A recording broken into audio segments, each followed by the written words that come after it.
Hi, ഞാൻ doctor Naseera. അടുത്ത 14 ദിവസത്തേക്ക് ഡെയിലി ഒരു മുട്ട കഴിക്കുകയാണെങ്കിൽ നമുക്ക് എന്തൊക്കെ ഗുണങ്ങൾ ഉണ്ടാവും നോക്കാം. ഹൈലി കോൺസെൻട്രേറ്റഡ് ആയിട്ടുള്ള ന്യൂട്രിയൻസിന്റെ ഒരു പാക്കേജ് തന്നെയാണ് മുട്ട എന്ന് പറയുന്നത്. മുട്ടയിൽ അടങ്ങിയിട്ടുള്ള വൈറ്റമിൻസ് എന്ന് പറയുന്നത് vitamin A, D, E, K, അതുപോലെ vitamin B1, B2, B5, B6, B12 ഇതൊക്കെയാണ്.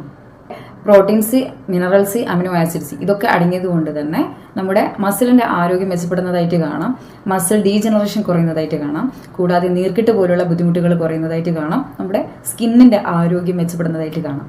വൈറ്റമിൻ എയുടെ ഒരു കലവറ തന്നെയാണ് മുട്ട എന്ന് പറയുന്നത്. അതുകൊണ്ട് തന്നെ നമ്മുടെ കണ്ണിൻ്റെ ആരോഗ്യം വളരെ മെച്ചപ്പെടുന്നതായിട്ട് കാണാൻ കഴിയും. കൂടാതെ ഇതിൽ അടങ്ങിയിട്ടുള്ള ന്യൂട്രിയൻസ് ആയ ലെസിത്തിൻ, കോളിൻ, ഫോളേറ്റ് ഇതിൻ്റെയൊക്കെ പ്രസൻസ് ഉള്ളത് കൊണ്ട് തന്നെ നമുക്ക് തലച്ചോറിൻ്റെ പ്രവർത്തനം നന്നായി വരുന്നതായിട്ട് കാണാൻ കഴിയും. കൂടാതെ കാറ്ററാക്ട് പോലുള്ള ബുദ്ധിമുട്ട് അനുഭവിക്കുന്ന ഒരാളാണെങ്കിൽ അത് കുറഞ്ഞു വരുന്നതായിട്ട് കാണാൻ കഴിയും.